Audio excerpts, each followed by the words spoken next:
Hey, everybody, welcome to this episode of the Boy Mom Podcast. I'm your host, Suzanne Carawan. I am so excited today to have an awesome woman on today to talk about her and all of her boys. And so, welcome, Dr. Marsha Nelson.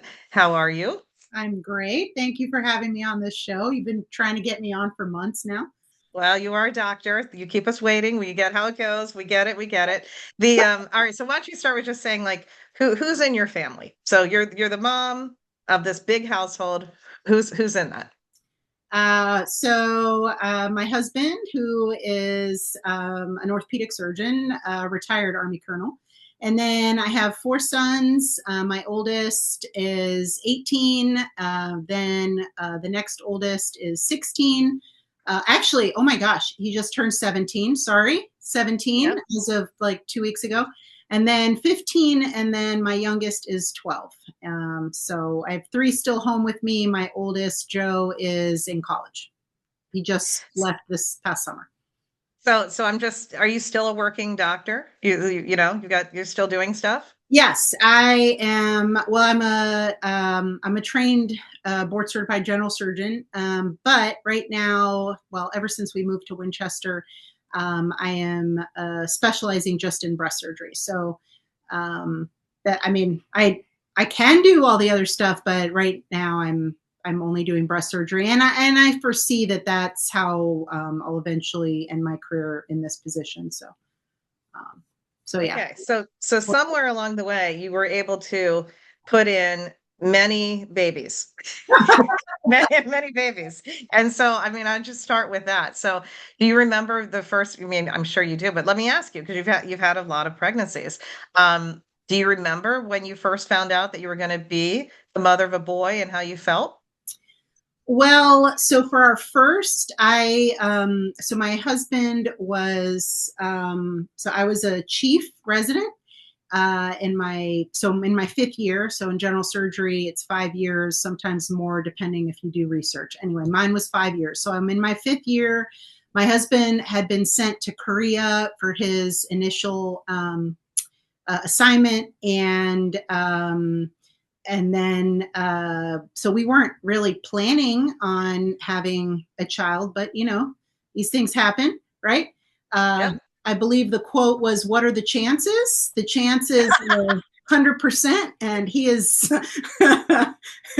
he is a freshman in college right now, but we didn't actually, he's the only one we didn't find out if it was Oh, going is to that be a right? You boy. didn't. Yeah, Okay. we didn't know, so I found out the day he was born. um, Oh, wow. yeah. So, and it was very exciting. I mean, I didn't, it didn't matter to me which one, but yeah, we were very excited. So yeah, we found out when he was born. Oh, wow. So then when your subsequent sons, could you tell that did you like know? Do you have Yes. like this? That, So well, then you knew. yes, because I wanted to know. My husband would have had been a surprise for all of them, but for me, I wanted to know. So I knew for all the rest that we were having sons. So, Yeah. Okay, got it. Well, so why was that important? You knew that. You went through the entire time as a surprise to begin with uh, because you're a planner. I'm a planner. Yeah, I just wanted to know.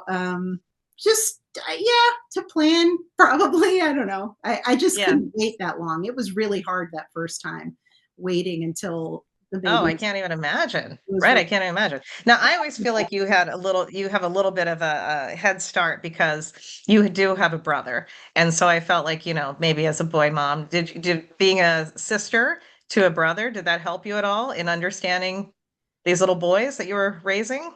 Not at all. Is that right? So there goes that whole theory. Forget that. No, not really. I mean, it's funny. My brother and I are 9 years apart, and so you would think, because I babysat him a lot. Yeah. Right. Um, I don't know. I Not really, because I he always tells me that when I played with him, I was fun, but most of the time I was reading and ignored him. So Oh, I feel like I okay. was kind of a bad sister. I'm a better sister now, but All right. Well, it's all how you finish, right?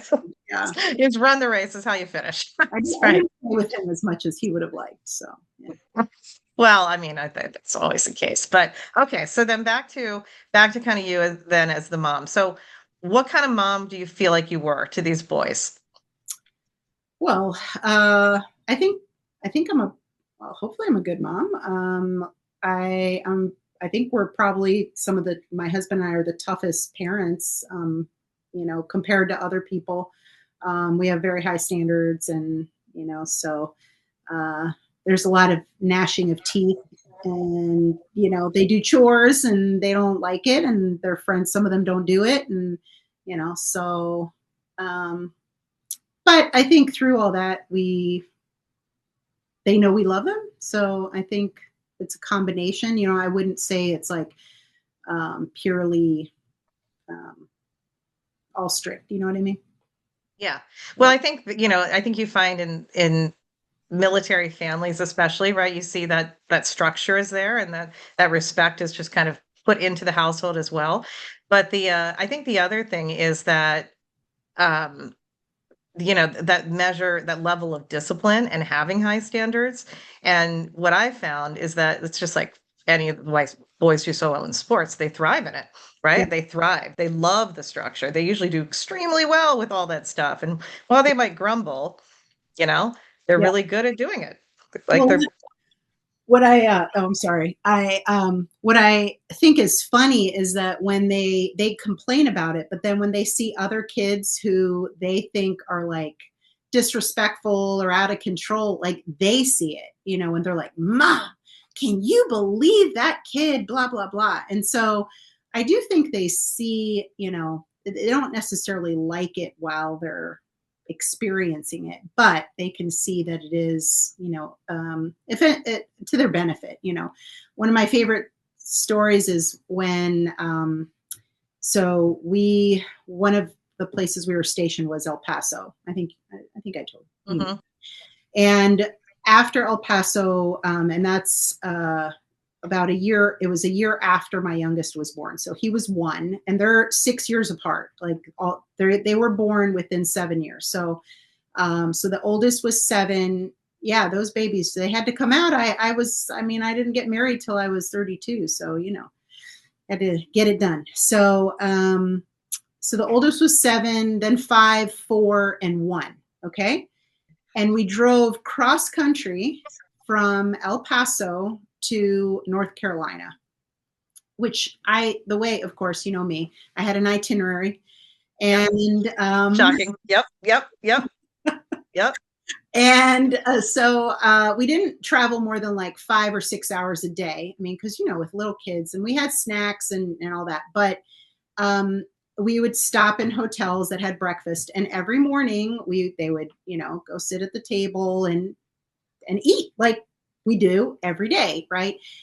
Every hotel, we would have people come to us and be like, "Wow, your kids are so well behaved." And they would kind of look at them, and we would say, "Oh, okay, thank you," but it Yeah. just kept happening all across the country. And it was, you're just kind of, after the Wow. second or third time, you're like, is this just so abnormal? To To have see, kids that behave, that know right. how to behave And and and I guess it was. I don't know. But I mean, when they were little and we took them out, if they misbehaved, they got taken out. They not taken out. We would literally pick them up, take them and out of remove the them. restaurant, remove them until they could calm down. And then I can't tell you how many dinners I would eat by myself with the kids, or Ken would, and then we'd swap, right? So Yep. then when the other person was done, you would go outside, take over, and then when the kid behaved themselves, then they could rejoin the family. And I don't know, I guess that's just what we did. But it also resulted in these kids who were, you know, Yeah. mannered. They have good Well, manners. So so little boys have lots of energy, and I remember, my boys are 2.5 years apart, and I remember going through those early restaurant years, let's call them that, right? And my husband, his way would be, he's like, we should never do this again, and I was like, nope, we're doing it again. We're doing it again because you're going to thank me, because by the time they're like a little bit older, like 6 or 7 or whatever, and they know how to perfectly behave, right? They're going to get that type of stuff. And you watch, because if you don't do it now, they're not going to learn it, right? So you got to go through that pain early of Yeah. learning how to behave. So, and to your point, once they got to those ages, we could go anywhere. We could go to really nice restaurants, Yeah. right? We'd go to whatever, and they could behave, and people would come by and go, "Wow, look at them." And it's like, well, they've been doing this, right? Because if you do stuff since birth and you know how to behave and do it, at some point it becomes the norm. Right. Yeah. It's Yeah, you don't just know any what we do. different. But to your point, I mean, how many people do not do that anymore, right? And if I'll go into my like, oh my God, bugaboos is like just seeing the bam, the iPad immediately comes out in the restaurant with a kid, right? Or the Yeah. kid just starts screaming, the parents just sit there. They do not use your method of the carry them out, right? Right.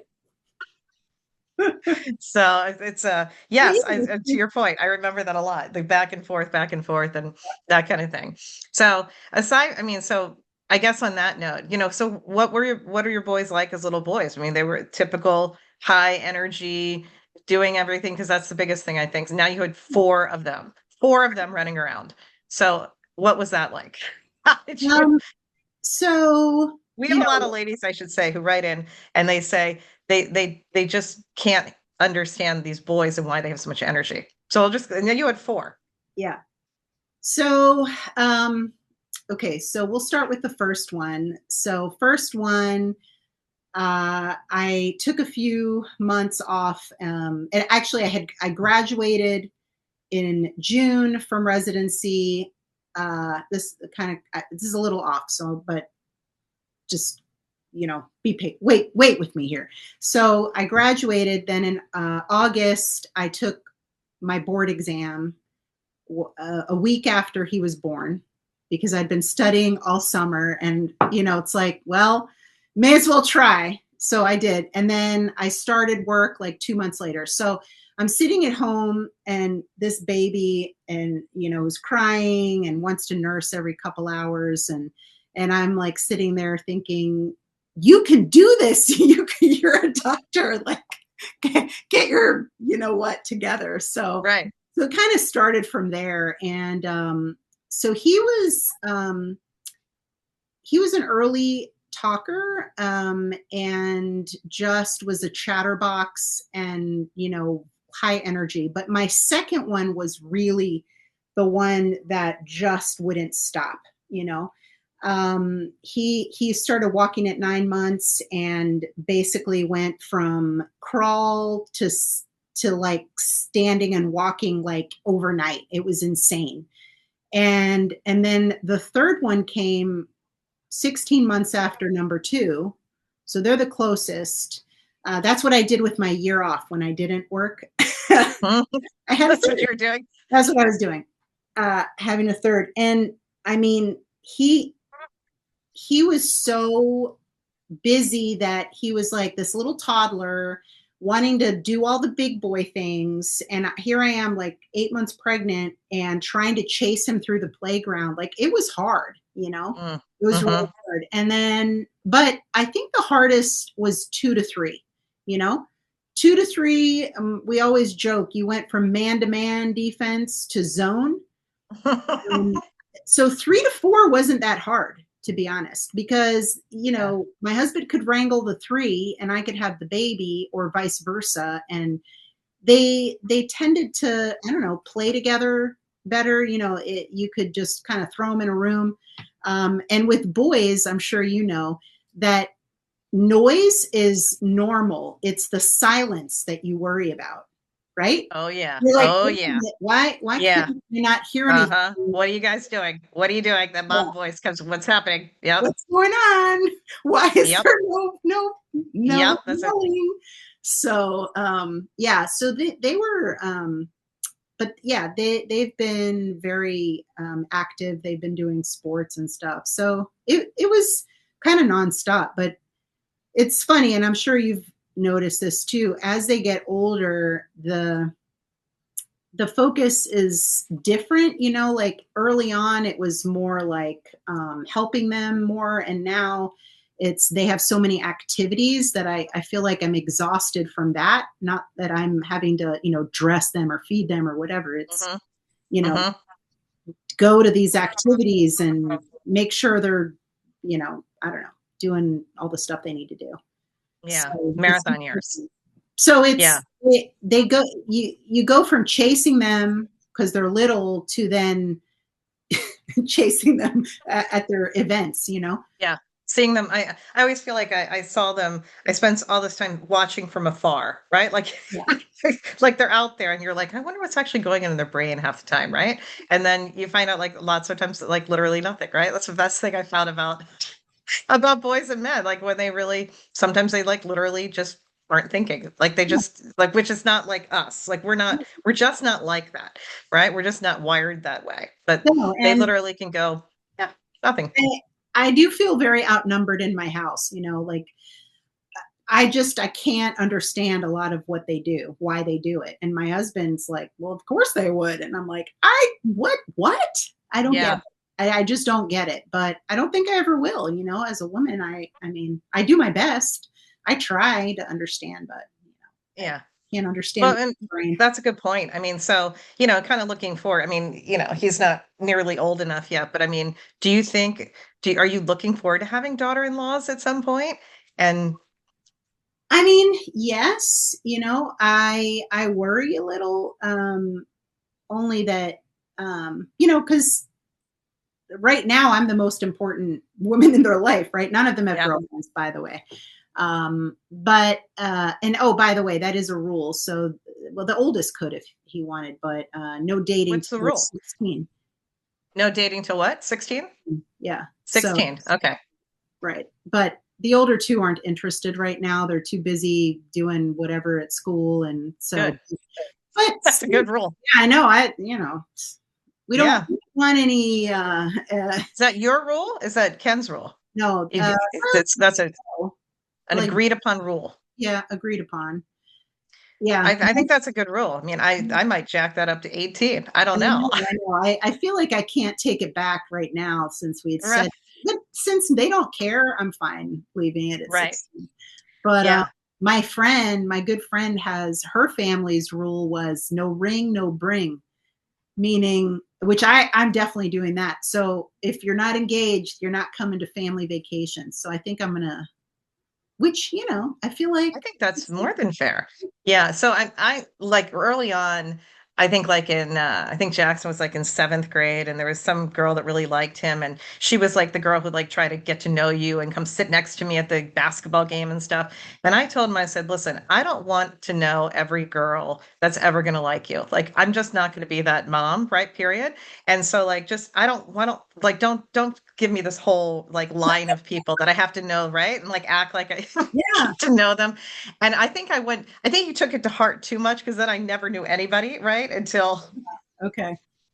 But that's okay. It's okay. It's all right. It's probably still better. I like that no ring, no bring. Yeah.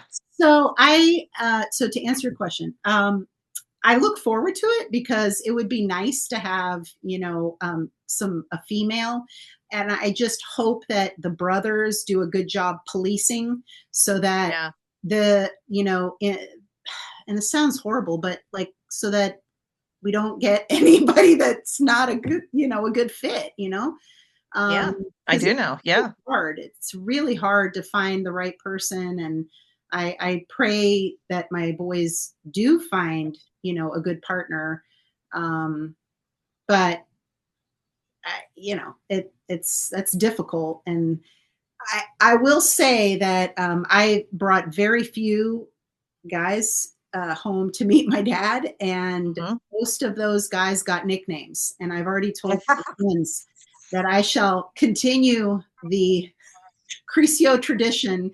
And if they get the name Esa, who that was my favorite, that's not a good nickname, which That's not means a good. that one in Spanish. Oh, that one. Oh my gosh. Oh, that's So if her name is, if I call her that one, don't bring her back. oh, yeah, But you that's not know, good. timeline, right? Because you don't want But to. that's actually really funny and really spot on. I mean, Right. that's like really right. That's like perfect. But I don't. I also don't want them to like say, you know, forget you, mom. I'm not. You know what I Yeah. mean? Like, I do. It's tough. I mean, timeline. both of them had like bad relationships in that latter part of high school, and one of them we call her the Viper. That's her name. So to that point, I mean, that's her name. We all just, that's what she's known as, the Viper. That's And, but then it's because, and to your point, like the little brother tried to police the big brother and it almost tore their whole relationship apart. I mean, it was just really, and so I worry about that too. So I think they've learned, I think they both have, and they've also early got the idea that women are very expensive. It's very expensive to date. So I think it's a good rule. And I'm like, you guys have a lot of education, so just be, poor. That's all you got to bring. You're going to bring yourselves and yeah, etc. that's funny. Yeah. So no, so far it's just been a couple dates here and there. And So I think one of the questions we also get is, so you've got all these, boys happening and et cetera, and then they get into those middle school years. So let's fast forward into the middle school years when they do start to get quiet, right? And then, I think sometimes moms have a lot of trouble with this changes, right? The relationship with the mom changes, things change, et cetera. They get smelly. I think a lot of women are not at all aware for like how smelly these boys, right? There's just that funk comes in, and you just, oh my gosh. And you had so many of them. And then, put sports on top of that. And whew, yeah, and a very sensitive nose. It's, yeah. yeah. Yeah. So what were they like during middle school? How did Um, you handle that? so let me see. I think, they've been in Catholic school basically from pre-K all the way through 8th grade. So I think they were a little more sheltered as far as like the middle school experience. They didn't Mhm. have the middle school experience like I had, for example. I don't think, because it was such a smaller setting. And so, but the adjustment was more in the workload, I think. The stench, that happened somewhere between 7th and 8th grade with all of them. I'm still waiting for the little one to turn. He still smells good, and Oh, and yeah. it's coming though. He's going to stink soon, and I hate it because he's my baby. But yeah, I think for me, it was more end of middle school into high school that they started getting moody. It was just, they started backing away a little, becoming, not angry, but just more reserved, I guess, Hmm. um, is kind of how I experienced it. My oldest, and he sometimes goes back into this, he had his, what we call the Mopey Joe stage, where he would just get sad or just reserved, and we'd be like, all right, come on, stop being like that. The middle two didn't have that quite as much, although they did a little. But then they start kind of pulling away a little. I mean, um, and where their relationship is, I think, getting more that they're closer to their dad now. They still Hmm. hug me, and it's not like I don't get hugs and kisses. I do, but it's I can tell they're sort of starting that detachment from their mom, Hmm. whereas the little one still, comes and snuggles me, and but that's probably going to stop soon. Yeah. So yeah, Yeah. I didn't really have that. I don't know. It wasn't that dramatic. There wasn't all the angst. It was just more a little bit of the moodiness. And I don't know, again, I don't know if it was because of the small school. There just wasn't Yeah. as much drama. You know what I mean? I just Yeah. remember middle school being very dramatic. Like, and right? Like, Well, yeah. and On the other hand, we're Gen X, and I feel like it was. yeah, it was. Why we're so tough. But Yeah. Yeah. they didn't Oh, seem mean. to Just have, yeah. so they did have a bit of an adjustment when they went to the big public school. A little bit of an Okay. adjustment, going Okay. from Yeah. of 30 kids to like 300 to 400 in your class. Yeah. Yeah. That was different, but I think they adjusted. So Hmm. I think Yeah. that was truly an adjustment for them.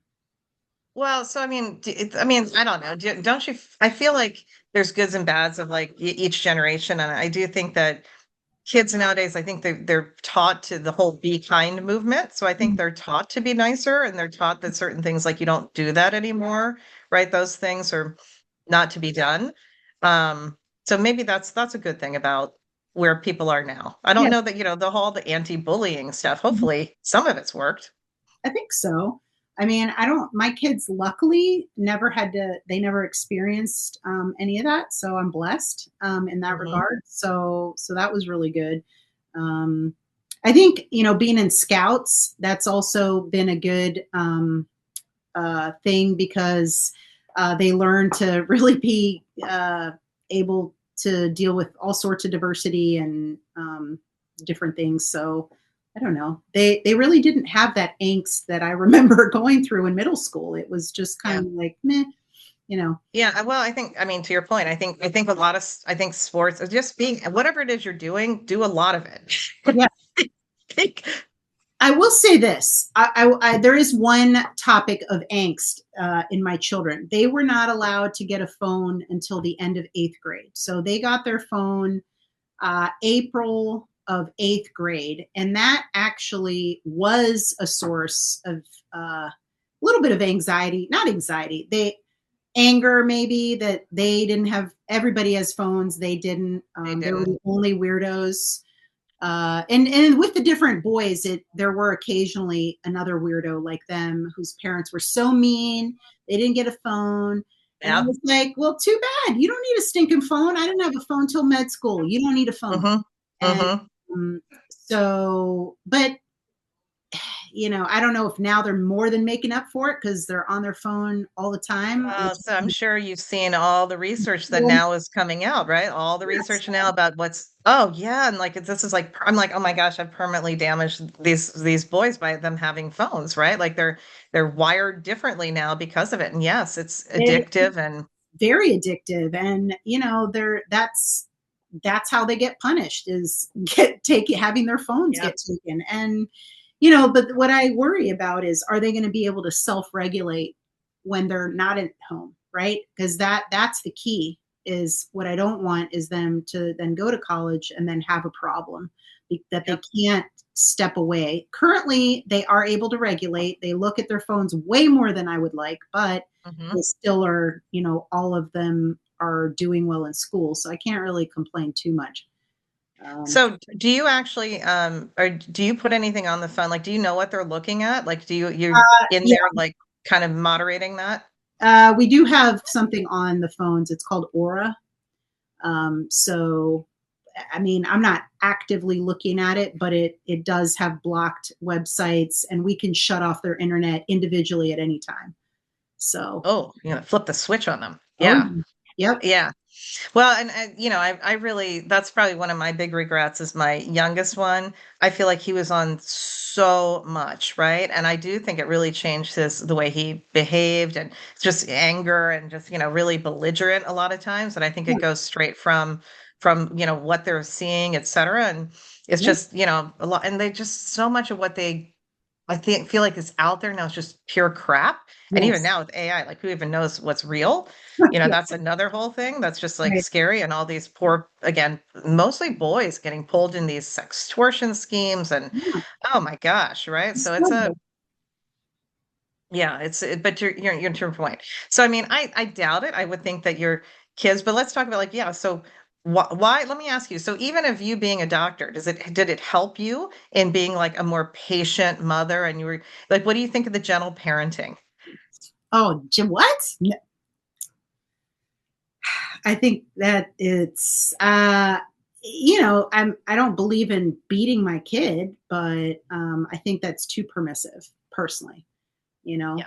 I think that kids need to be told no. And I mean, I can't tell you how many times I've had other kids, or even, okay, I'm a Cub Scout leader.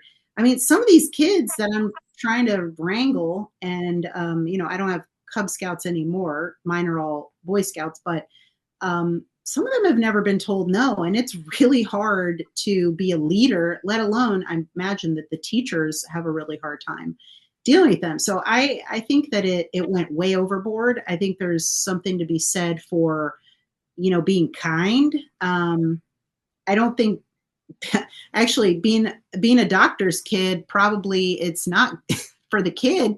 It's not good for them because we're like, that's not bleeding, like if you're going to the ER, it's because you really have a problem. Well, Right. Yeah. Right. And Yeah. Especially, I mean, especially with your husband, right? Well, he was like a combat surgeon, right? Was he? It's like seeing well, like real yeah, no, stuff, so like emergency world. between the two of us, we could take care of almost anything. But Right. Yeah. so yeah, all my boys have broken their arm at least once. Uh, my oldest twice. The second one, he's the real bruiser. He's I think 4 times, both arms and a leg.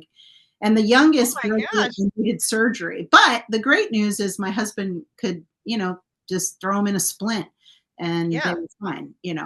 Um, Get out there. yeah, he's like, yeah, you're fine. Stick a splint on. Right. Right.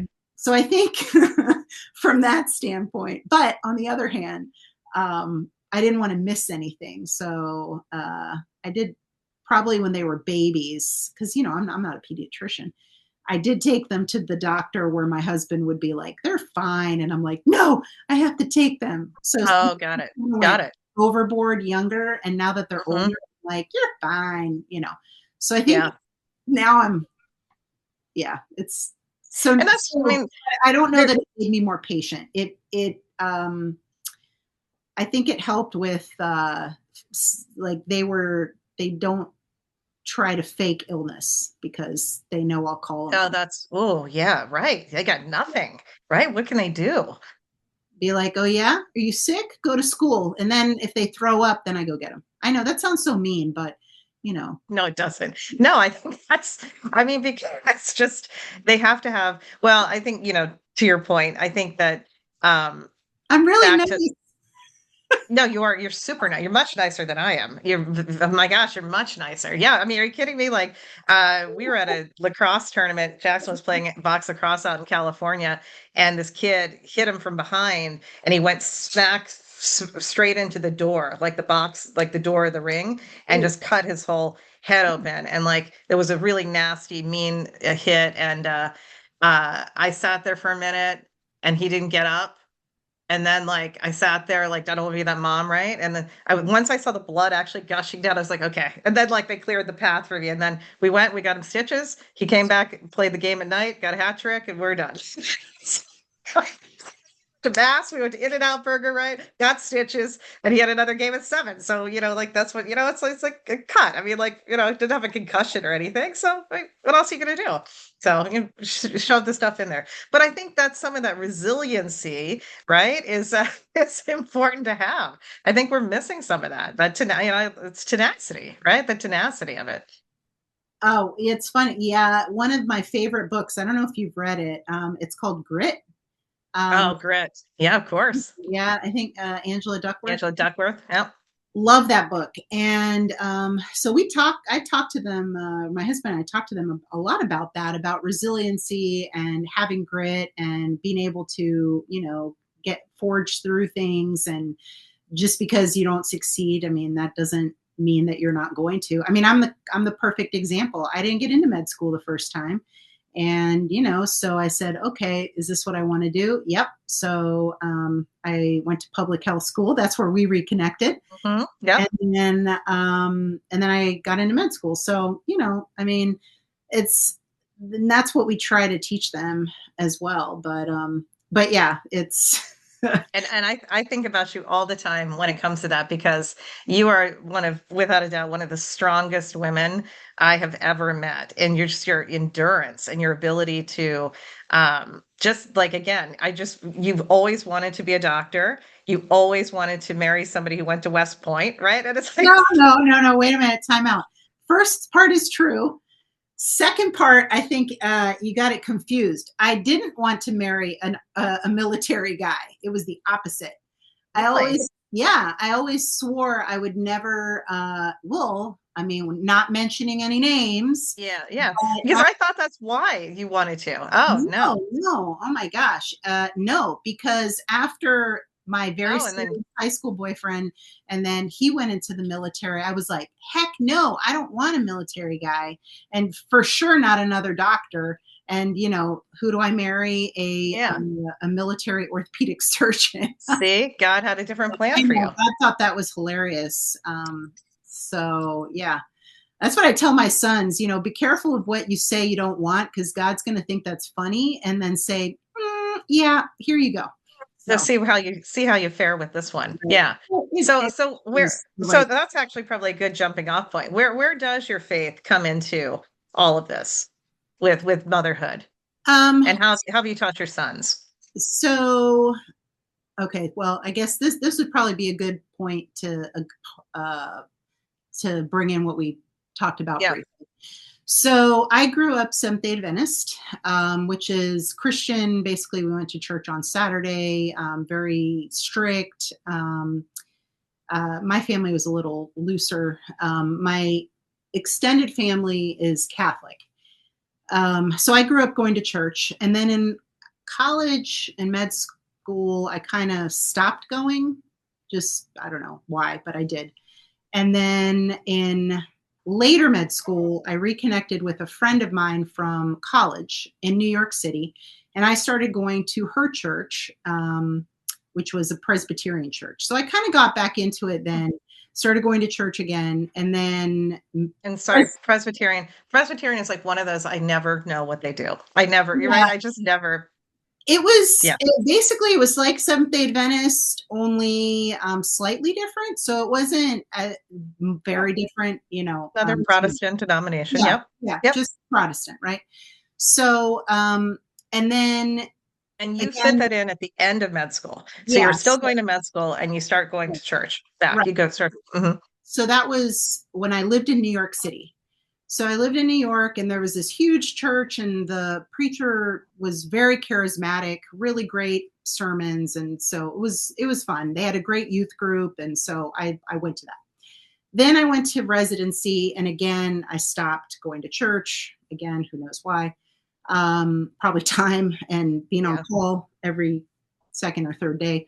And then I met my husband, who is a cradle Catholic. So he's been, Catholic his whole life. And so we started dating and we got more serious. And so I started going to mass with him.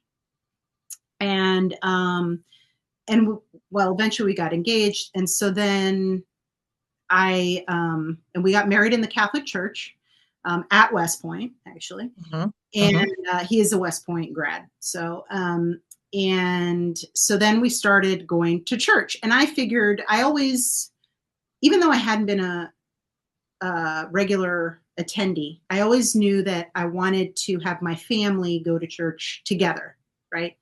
And it didn't Mhm. really bother me at all that he was Catholic, although I was very confused with the whole mass when I first started going, all the standing and sitting and kneeling and standing and sitting, it was very confusing. Because that's what he had done, I was said, it's the same, like it's fine. I will convert. So then that was the other thing I did the year I wasn't working when he was in fellowship. So we were in Charlotte, and I joined RCIA, and so I converted to Catholicism. That's when I was pregnant with our third. And, the first few years, the kids were little. I don't remember hardly any of the mass because most of the mass I spent trying to keep them quiet, right? Like Yep. I didn't remember any of it. It was mostly like, okay, now we're standing, now we're sitting, we're hearing. Mhm. I don't remember when I actually started being able to listen, but it became I started really seeing the beauty of the mass, and started realizing that I got their kind of convoluted way, but it was where I needed to be. And then so after William, two ish, almost 2 years later, we had our daughter, who unfortunately she had trisomy 13, and so she lived for 2 days and then passed away. And I think that's where my faith was tested, honestly, the most, right? To bury a child is not something a parent ever wants to do.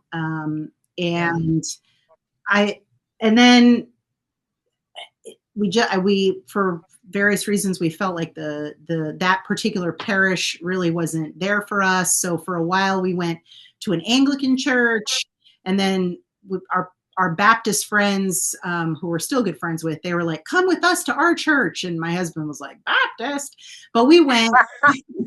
And I really liked it because of the singing. But after a few months of, hearing about the devil every week, we stopped going because he couldn't take it anymore. But I mean, I thought it was fun, all the singing and stuff. Um, but as crazy as it sounds, I feel like I got closer to God after Rachel. And ever since then, it's been kind of this ongoing journey of that. And through that, like I said, all the kids have been at Catholic school, so they've learned all this. But it's difficult to,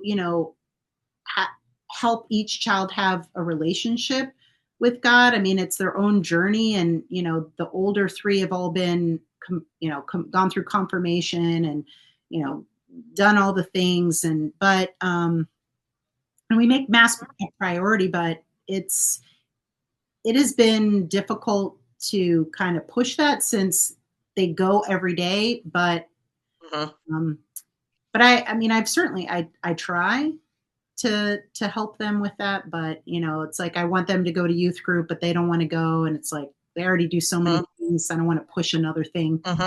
Yep. But so I think for me, the journey is, I've had kind of ups and downs like all of us, but I still, I worry a little about my kids, because even though they've grown up this way, I don't know, because it's hard, but they have to have their own way. It certainly took me long enough, right? Like it took me a long time. So, yeah, I don't know if any of that made sense, but it makes perfect sense. Well, and I think you're actually alluding to something that I think that mothers probably need to hear, which is that, and again, I can't speak to the girls because I only have boys, but what I see in the boys, when all these mothers that I see that have great relations with their sons, they understand, you've said it multiple times, that you're raising them to leave you, right? Like you're raising men, and then it's not, you're not raising them to stay with you.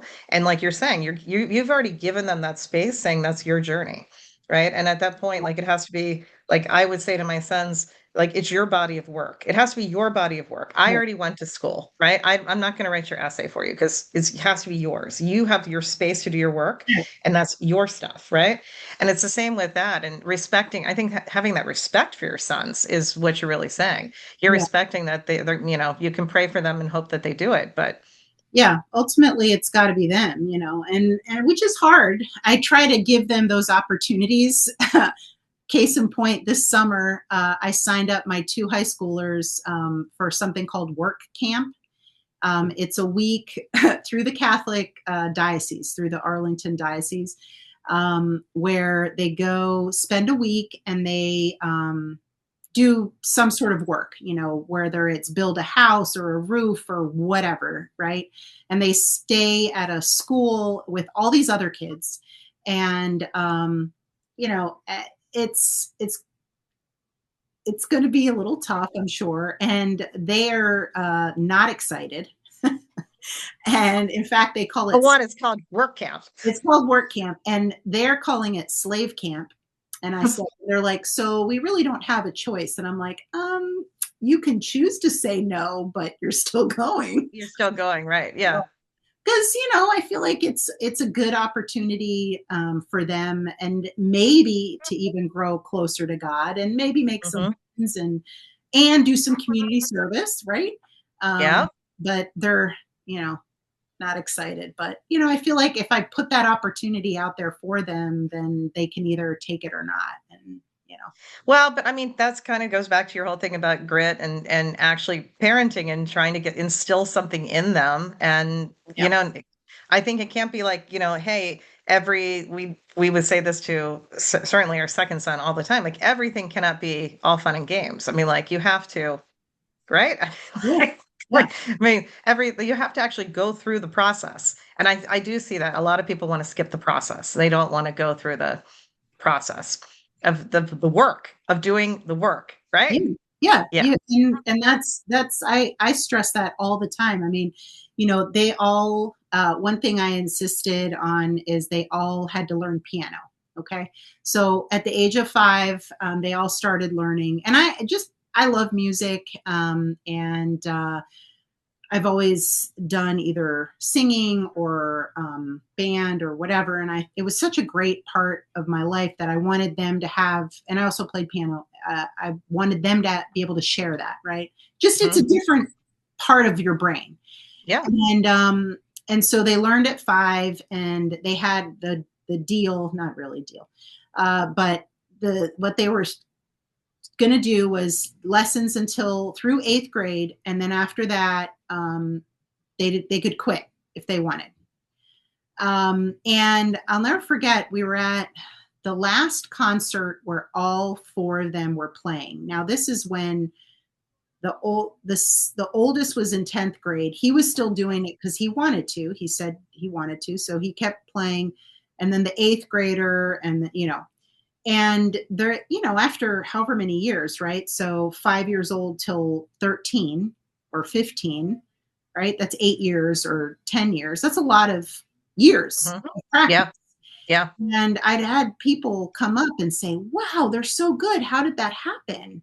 And I'm like, practice. They've been Mhm. practicing 4 to 5 days a week. And they did the bare minimum, believe me, because I had to force them to do it. But and when they get frustrated, I'm like, guys, you have to put in the time. You are not going to get better one day to the next. Like, if you don't put in the time and you don't accomplish what you want, then maybe you just didn't put in enough time, or maybe you Mhm. need to try something else different to get where you wanted. Like when I didn't get into school, like I had to do something different. So, Mhm. Yeah. and Well, then you're so good at that. Like that, I would put that as top things that you're so good at being consistent and doing the work and all it's of that. hard. I've always thought that. You're so good at I always thought you had good parents that must have, like I was raised by wolves and I didn't really get that. So when I I, had kids, I wanted to make sure that they stuck with something because you need that to achieve mastery, right? And I see too many parents like they let their kids quit everything. Like they didn't like it. They quit soccer. They started this. They don't do. And I was like, you're going to stick with something, kids, like for at least 10 years to achieve that mastery so you can do it. 'Cause I've had to beat myself into it well, as see, an I think adult. what's funny, Suzanne, is that I'm just a natural. I mean, you met me in high school. Like, I'm a natural grade A nerd, right? Like, I'm super nerd, But but see, so am I. I no, am too, actually. but no, but what frustrates me is that my children don't have the kind of self-discipline that I did. That's what makes me crazy. Mm, Is I didn't my parents were kind of like, okay, oh, you're applying to college, awesome, okay, let hmm. me know how that Yeah. goes, right? Meanwhile, Yeah. I'm breathing down my son's neck like, are you studying for the SAT? Hmm. You pay Yeah. for I think it's because you don't think that's because they're boys? I think that's the boy girl difference right there. no, because Ken was a self-starter too, so he and I look at each other and we're like, Where did these kids come yeah. from?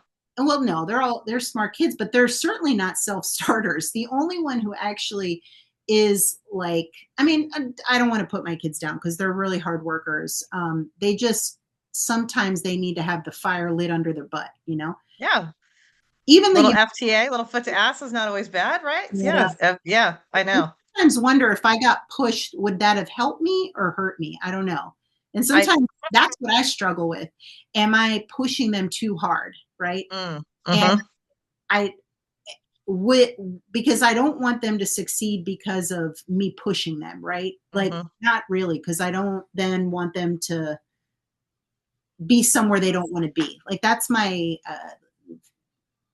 fear, that they're going to end up somewhere and they're only because they're trying to please me. And I always tell them, you got to do this for you, Mm-hmm. I'll Mm. give Good you advice. you.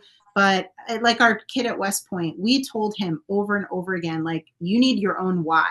The why can't be, oh, because your dad went there. No, that's not a good enough why. The why isn't because you've said this your whole life. That's not a good enough why. You have to have a better why, like, because otherwise when it's bad and when it's hard, you're not going to stay. You're not going to finish because you don't know what your why is. So hopefully, despite the endless nagging from me, Mhm. do Yeah. stuff, they get their own why.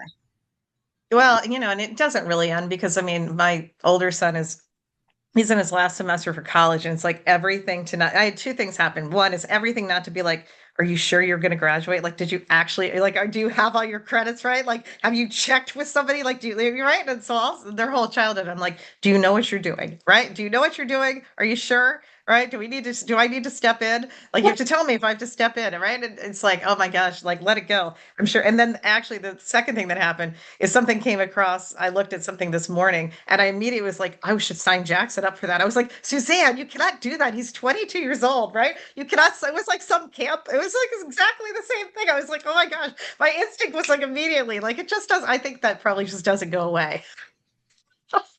Yeah, you got to rein it in. Yeah, it's hard. It's hard. It is hard. My Oh, well, just, my oldest, so he's at West Point, and so my husband has but I will say my husband's a good counterpart to my crazy, because as OCD and like itineraries and everything, he's an army guy, so obviously he's regimented and so forth, but yeah. he tempers me as far as like he balances that crazy, because he told me the other day, he's like, well, that's fine that you're arranging all of the travel for our son this year. He said, but next year you need to let him figure it out. He is in the army. He is a soldier in the army. He's a man. Okay. He has to figure it out. And I'm like, but I want to help. Yeah, right. Oh, yeah, good point, Right. right? And then my son says, but mom, don't you love me? Don't you Oh, want to help me? I'm like, oh. oh gosh. Yeah, So, but you're like, yes, I love that. But that's true. Like right? All of our taxpayer dollars are on his shoulders. So yes, we probably need to make so sure make sure that he could handle that. I mean, he can handle it. He just, it's easier to let your mommy handle it, right? Of course. Oh my gosh, yes. Abs 100%. Yes, Yeah. yes. But I'm not Yes. doing him any favors if I do it. But I will say for the application, he did everything. And there are some parents who do their application for their kid, right? And Oh, oh my gosh, is there? Oh my gosh, is there? And and I say it, and I this is did. very controversial. I say to those parents, you're cheating. And they're like, oh, I'm like, that's cheating. You're cheating. You're cheating. You're teaching your kid to cheat. You're a cheater, right? You know? And you're doing a disservice. They're doing a disservice to their kid, right? Because if their Yes, kid can't get it together to do the application, that's part of the application, is to be able to do it. Now, absolutely. that's not to say that I didn't help him with parts of it. Of course I did. Yeah, But right. he took ownership, and I mean, which is good, because now he's at school, and I'm not there to regulate all. Like, I don't want to do Well, it. I I don't mean, want I'll tell you, I think that's why so many kids go to college and they fall apart their first year. You see it constantly, Yeah, constantly, yeah, constantly. absolutely. Because I mean, hopefully, as they're going through high school, you're again, you're putting that launch to get them out of the nest, right? And like you're not, it can't just otherwise it's too big of a, oh my gosh, they if you do everything for them, they go to college and then that's what happens. They absolutely fall apart. No, you're absolutely right. And so that's, with See, we didn't greater, have a problem adjusting because we were like, running around by ourselves anyway in high school and on. And like, so it just was, just continuation. right. Yeah, for me, there was no difference. I was still doing everything. Yeah, right. Exactly. That's true too. I mean, It yeah, just, nobody my checked on my parents, stuff. yeah, Yeah. here, sign here. That's what they did for me, Yeah, pretty much, right? Sort of, right? But yeah, they didn't tell me when the next SAT was, and like it, but it was a different time too. Yes, I a feel different like time. Yeah. our generation, we have sort of we're the helicopter parents, right? And so like, I mean, how when you were growing up, I mean, I remember going out for hours. My mom didn't know where I was, right? Like it was, No. and it was Mm-mm, fun. I can't imagine doing that now, right? mm-mm. No But way. Yeah. So I don't know. There was a certain freedom to it, but with that came probably a lot of, Yeah. other issues, Yeah. I suppose. Yeah. Well, all right. So in wrapping up, like what's your one piece of advice you want to give to other mothers that are coming behind us? Oh boy, one piece of advice. See, you should have told me that ahead of time. So I'd be like, well, um, I get, you know what? I think you said it, consistency. I think um, knowing where you intend to go and really staying consistent. And it's hard.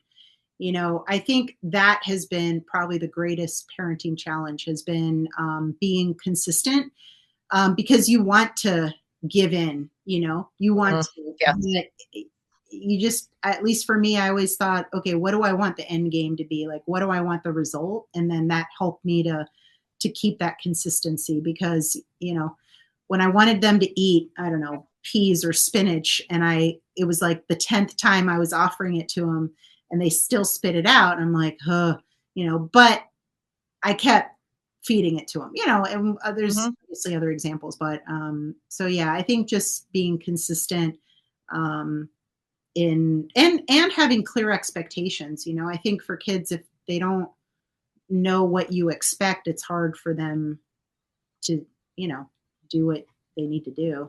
Same as like sitting at the table when you're a toddler and eating at the table with everyone, not roaming around and coming back to eat, right? Like I had friends who did that, like, what is your kid doing? They're like, oh, they'll just come when they're hungry. I'm like, what? No. Yeah. You sit there, you eat, and if you don't want to eat, that's fine. Dinner's over, and then you'll eat tomorrow. So Yeah. Yeah. I will say We my we had a little we had a almost little thing in our household that it's called my time, first time. That's it. My time, first time. I don't want to keep telling you, right? Again, you're not helping me. You're not my helper, right? You're not the helper. So yeah, that's do funny. this. And not thanking them. I did not thank them for some of that I was telling you before, some of the thanking our children for acting correctly. Yeah, Yeah. like, Yeah. good job. Right. Yeah. Attaboy. That's how it should be. Well, thank you so much, Marsha, for joining us today and giving us all your time and talking about all your awesome family. Thank you so much. Well, thank you for having me. It's been fun chatting with you. Yeah, likewise. Okay, take care. Bye. You too.